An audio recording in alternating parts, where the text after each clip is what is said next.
किसी भी उम्मीदवार को जीतने के लिए 51% वोट लाना आवश्यक है। अंत में जो दो उम्मीदवार बचते हैं, 1 नंबर और 2 नंबर में जो भी रहे, बिना द्वितीय वरीयता का तो अमूमन रिजल्ट नहीं होता है। अब तक जो भी चुनाव हुआ है उसमें द्वितीय वरीयता से ही रिजल्ट हो पाया है। क्योंकि 51% वोट पुराना है, 51% वोट प्रथम वरीयता का किसी कैंडिडेट को आ जाए, व्यवहारिक तौर पर यह असंभव सा लगता है। और कई जगह हम लोगों ने देखा है कि जो मतदान कर्मी है, जानकारी के अभाव में, मेरा यह आरोप नहीं है कि उन्होंने कुछ, उनका मानना है कि किसी तरह से 1 लिख देना तो 1 ही हुआ, 1 लिख देना तो 1 ही हुआ। नमस्कार, आप फर्स्ट लुक बिहार देख रहे हैं और मैं हूं अभिषेक रंजन। तिरहुत स्नातक क्षेत्र में जो विधान परिषद के लिए उपचुनाव होना था उसकी वोटिंग की प्रक्रिया समाप्त हो गई है और अभी जो आंकड़ा है वो अब पूरी तरह से आना बाकी है, पूरा फाइनल रिजल्ट आना बाकी है। लेकिन अब गिनती की प्रक्रिया होगी। गिनती कैसे होगी इसको लेकर हमारे साथ बातचीत करने के लिए ठाकुर धर्मेंद्र सिंह है, जो लगातार जो है इस चुनाव को लेकर इनकी पैनी नजर रहती है और कई बार इन्होंने इस चुनाव को नजदीक से देखा है। चुनाव में काउंटिंग एजेंट भी रहे हैं। इनसे जानते हैं कि ये गिनती कैसे होती है। बहुत लोगों को इस चुनाव के बारे में पता है कि बैलेट पेपर से चुनाव होता है, लेकिन इस गिनती की प्रक्रिया लोगों को अभी भी पता नहीं है। बहुत बहुत स्वागत है सर। बहुत बहुत धन्यवाद और फर्स्ट लुक के सभी दर्शकों को मेरा प्रणाम सलाम। अभी आपने बात किया गिनती की प्रक्रिया का जी। इस बार इस चुनाव में 18 उम्मीदवार हैं कुल। 18 उम्मीदवार में सभी 18 उम्मीदवारों के प्रथम वरीयता के मत को उम्मीदवार के खाते में जोड़ा जाएगा। उसके बाद इन 18 में जिन उम्मीदवार को सबसे कम वोट आएगा उसको पहले एलिमिनेट यानी लड़ाई से बाहर किया जाएगा। लड़ाई से बाहर कर दें। हाँ, ठीक है। फिर यह देखा जाएगा कि उस कैंडिडेट को द्वितीय वरीयता का वोट किस किस उम्मीदवारों में, उसके मतपत्र उसमें डिवीजन हो जाएंगे। अगर कोई उस उम्मीदवार को 1 वोट देकर कहीं छोड़ दिया गया है, फिर उस मत को भी चुनावी प्रक्रिया से, चुनावी गणन प्रक्रिया से अलग कर दिया जाएगा। फिर उसके बाद जो 17 उम्मीदवार बचे, उस 17 उम्मीदवार में जिनका कम होगा उनके साथ भी यही प्रक्रिया होगी। फिर 14, फिर 15, इसी प्रकार से धीरे धीरे कैंडिडेट लड़ाई से बाहर कमते जाएंगे, एलिमिनेट होते जाएंगे। किसी भी उम्मीदवार को जीतने के लिए 51% वोट लाना आवश्यक है।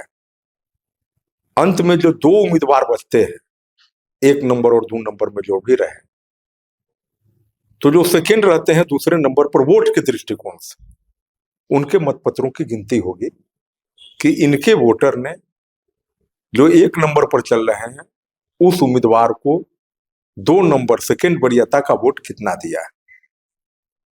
यही इसकी चुनाव की प्रक्रिया है। और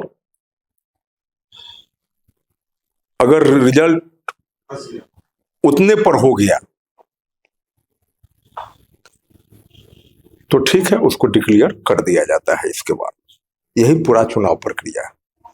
रिजल्ट उतने में हो तो डिक्लेयर, अगर जो द्वितीय वरीयता की खास करके बात करेंगे, इसमें काफी ज्यादा महत्व हो जाता है इस चुनाव में। बिल्कुल, बिना द्वितीय वरीयता का तो अमूमन रिजल्ट नहीं होता है। अब तक जो भी चुनाव हुआ है उसमें द्वितीय वरीयता से ही रिजल्ट हो पाया है। क्योंकि 51% वोट पुराना है, 51% वोट प्रथम वरीयता का किसी कैंडिडेट को आ जाए, व्यवहारिक तौर पर यह असंभव सा लगता है। 18 प्रत्याशी इस बार मैदान में है, 1.5 लाख से अधिक वोटर है। क्या लग रहा है अब तक, मतलब कि कैसे कैसे, मतलब इसमें क्या क्या हो सकता है? देखिए, इसमें जिसको रद्दी मत कहते हैं वो चौंकाने वाला होगा। क्योंकि मैं एनडीए का इलेक्शन एजेंट था और मैं बूथों पर घूम रहा था। वोटिंग प्रक्रिया की जानकारी बहुत सारे मतदान कर्मी को भी नहीं था। अब वहां ऑन स्पॉट हमें कुछ राय देना या बोलना ठीक नहीं था, लेकिन मैं देख रहा था कि वोटर किस प्रकार से दिग्भ्रमित हो रहे थे। अब उसका 2 कारण है। एक तो पिछले चुनाव तक 96,000 वोटर बन पाए थे, इस बार 1,54,000 वोटर बने, तो बेहिचक नए मतदाताओं की संख्या ज्यादा थी, जिन्होंने कभी भी मतों का प्रयोग नहीं प्रयोग नहीं किया है, और वो अनभिज्ञ थे भी। कि पहली बार एक देना है। कैसे लिखना है उस पर भी वोट की वैधता और अवैधता निर्भर रहता है।